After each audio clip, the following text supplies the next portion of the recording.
ان کی صفات ہیں کہ جتنے وہ بڑے ہیں کرم بھی ان کا اتنا ہی بڑا ہے.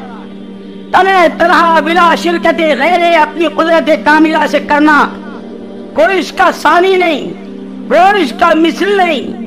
جو اسی لیے قرآن نے جگہ جگہ بتلایا ہے وَمِنْ آیَاتِهِ وَمِنْ آیَاتِهِ، اس کی نشانیوں میں سے ہے اللہ کتنے بڑے ہیں کہ جس نے تنہ تنہا بلا شرکت غیر اپنی قدرت سے آسمان کھڑے کیے ہیں، زمینیں بچھائی ہے، پہاڑ گاڑے ہیں، دریائیں بہائی ہے، سورج و چاند کو چمکایا ہے، ستاروں کو جگمگایا ہے.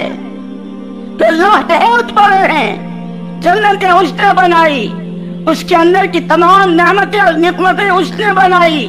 قل هو اللہ احد، پیارے پیغمبر صلی اللہ علیہ وسلم اعلان کر دیجئے اللہ ایک ہے، اکیلا ہے. اور کیسا ہے؟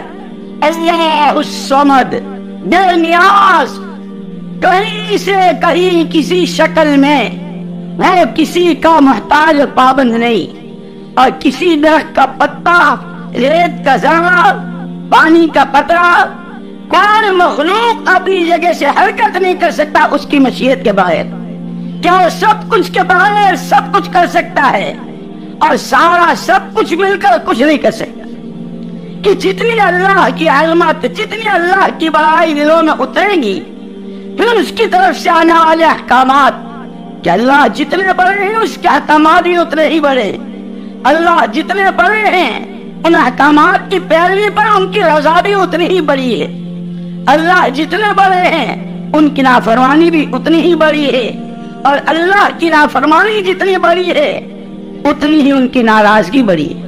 اسی لیے عجیب بات لکھی ہے مفسرین نے کہ جب کلمہ اپنی حقیقت کے ساتھ دلوں میں اتر جاتا ہے، ایک ہے کلمہ کے بول لا الہ الا اللہ محمد رسول اللہ، اور ایک اس کے پیچھے پوری حقیقت ہے کہ جب یہ کلمہ اپنی حقیقت کے ساتھ دلوں میں اتر جاتا ہے، نفع نقصان، عزت ذلت، موت حیات، بننا بگڑنا صرف ایک اکیلے اللہ کے قبضے میں اسی کے کرنے سے ہوتا ہے.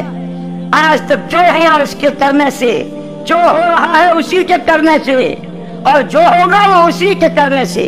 تو یہ جب اپنی حقیقت کے ساتھ دلوں میں اتر جاتا ہے تو احکامات کی طرف طبیعت ایسی لپکتی ہے جیسے تندرست آدمی کا اچھے کھانوں کی طرف ہاتھ بڑھتا ہے اور اس کی طبیعت لپکتی ہے. اور اللہ کی ناپسندیدہ زندگی سے طبیعتیں ایسی کتراتی اور گھبراتی ہیں جیسے کسی نقصان دینے والی چیز سے آدمی کی طبیعت گھبراتی ہے.